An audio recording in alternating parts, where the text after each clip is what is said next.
নমস্কার বন্ধুরা, মিমিস কিচেনে আপনাদেরকে স্বাগত জানাই। আজকে আমি বানাবো হোমমেড আম পান্না। তো আমি সেটাই আপনাদের সাথে ভাগ করছি যে আম পান্নাটা আমি বানিয়েছি। এবার ড্রিঙ্কসটা আমি কি করে তৈরি করব। আম পান্নার যে জুসটা আমি বের করেছি সেটা দিয়ে দিলাম, এরপর দিয়ে দিলাম ঠান্ডা জল, তারপর দিয়ে দেবো এর মধ্যে আমি বিট লবণ।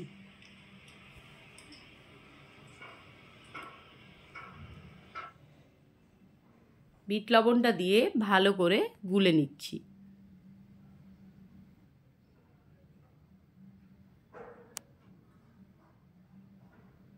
খুব সহজেই আপনারা এটা বাড়িতেই তৈরি করে নিতে পারবেন।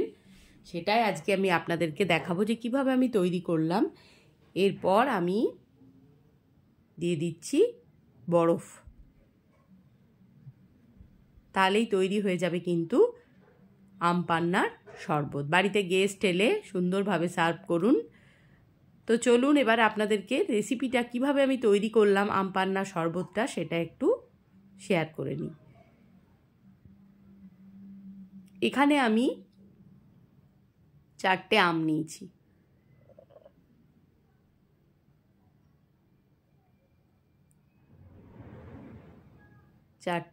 নিয়েছি। এবার আমটাকে কিন্তু আমি ভালো করে ধুয়ে আর পেছনের অংশটাকে জাস্ট বোটাটা বাদ দিয়ে দেবো, ছুরি দিয়ে কেটে।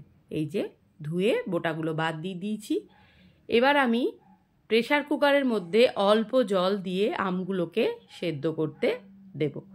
খুব বেশি জল দেওয়ার দরকার নেই, মোটামুটি জল দিলেই হবে। প্রেসার কুকারে 5-6টা সিটি আমি এর মধ্যে দিয়ে দেব।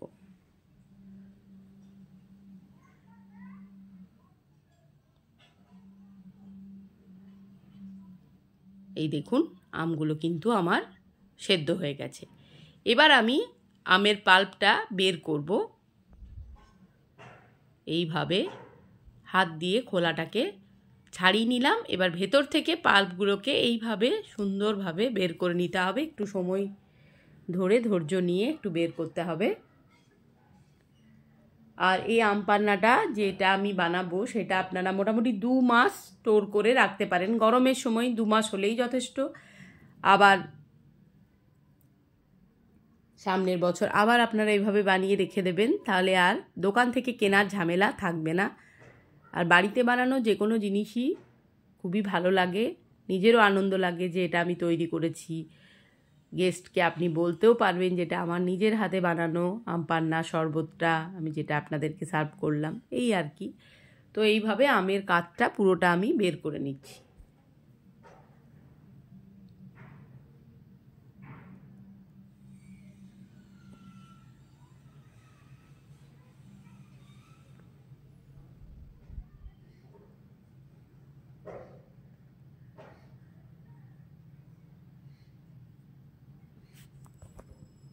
এইভাবে পুরোটাকে বের করে নিতে হবে।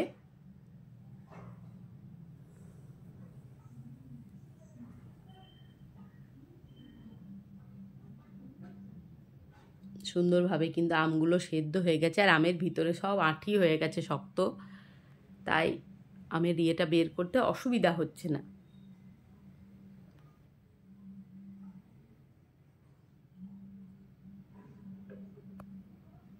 পুরোটা এভাবে বের করে নেব।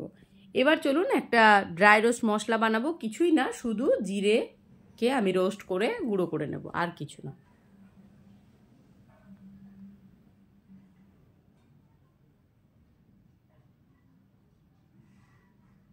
ঠান্ডা হয়ে গেলে গ্রাইন্ডারে ব্লেন্ড করে দেব। এই দেখুন আমের কাঠটা এভাবে বেরিয়েছে। এবার চলুন একটা মিক্সার গ্রাইন্ডারের মধ্যে আমি প্রথমে আমের এই কাঠটা দিয়ে দেব।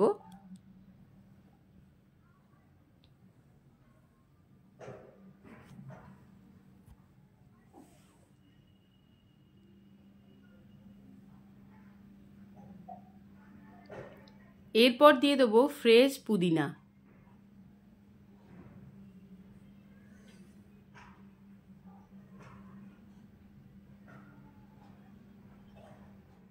তারপর দিয়ে দেবো বিট লবণ, আর দেব এমনি লবণ। এরপর দিয়ে দেবো ড্রাই রোস্ট করে রাখা জিরের গুঁড়ো। সব শেষে দিয়ে দেবো পাতিলেবুর রস। 4টে আমি একটা পাতিলেবু দিয়েছি। আপনারা আমের বাড়া কমার সাথে এটা বাড়িয়ে কমিয়ে নেবেন। এবার দেখলেন যে ব্লেন্ড হয়ে গেছে। এবার একটা ফ্রাই প্যানের মধ্যে দিয়ে দিয়েছি জল খানিকটা। আমি এখানে আমপানাটা বানাতে গুড় ব্যবহার করেছি, আপনারা চাইলে চিনিও ব্যবহার করতে পারেন, অপশনাল সেটা। এবার জলটা গরম হয়ে গেলে আমি ওর মধ্যে দিয়ে দেবো গুড়। আমি এখানে আখের গুড় ব্যবহার করেছি। বেশ খানিকটা পরিমাণেই কিন্তু গুড়টা আমি দেব, কারণ যখন আমি শরবত বানাবো তখন কিন্তু আর কোনো মিষ্টি হতে আমি দেব না, শুধু বিট লবণ দেবো। তো সেই জন্যে এখন কিন্তু গুড়টা আমি একটু বেশি পরিমাণেই দিয়ে দেব।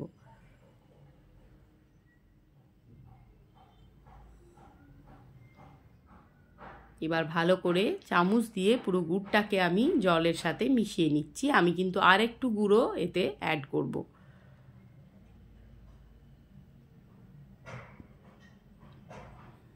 এইভাবে পুরোটাকে চামচ দিয়ে পুরো মিশিয়ে নিচ্ছি।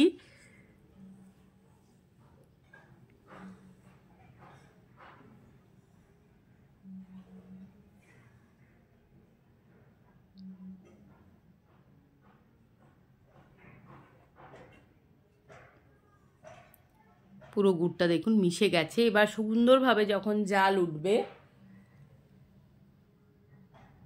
তখন ওই আমের যে কাতটা আমি রেডি করেছি সেটাকে ওর মধ্যে আমি দিয়ে দেব।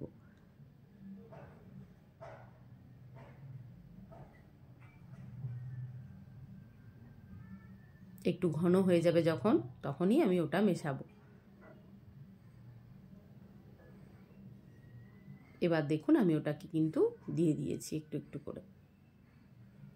এইভাবে পুরোটাকেই আমি ওর সাথে মিশিয়ে নেব।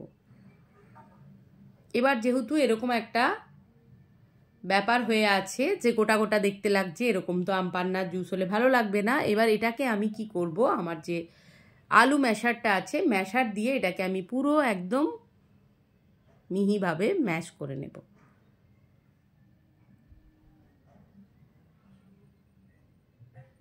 ভীষণ সুন্দর একটা গন্ধ বেরোচ্ছে, ঠিক যেমন আমরা হজমোলা খাই, ঠিক হজমোলার একটা সুন্দর স্মেল। এইভাবে দেখুন আমি কিন্তু পাল্পটাকে সুন্দরভাবে ম্যাশড করে নিয়েছি। এবার ঠান্ডা করে আমি একটা কাঁচের কন্টেনারে ভরে আমি ফ্রিজে এটাকে স্টোর করে রেখে দেব। যখন শরবত বানাবো তখন ব্যাস বের করে বরফ বিট লবণ দিলেই তৈরি হয়ে যাবে, আর জল দিয়ে দিলেই আম পান্নার শরবত তৈরি। তো ভিডিওটি যদি বন্ধুরা ভালো লাগে তাহলে অবশ্যই লাইক, কমেন্ট, শেয়ার, সাবস্ক্রাইব করে আমার পাশে থাকবেন। সবাই ভালো থাকুন, সুস্থ থাকুন। আবারও দেখা হয়ে যাবে পরবর্তী ভিডিওর সাথে। ততক্ষণের জন্য সবাইকে টাটা।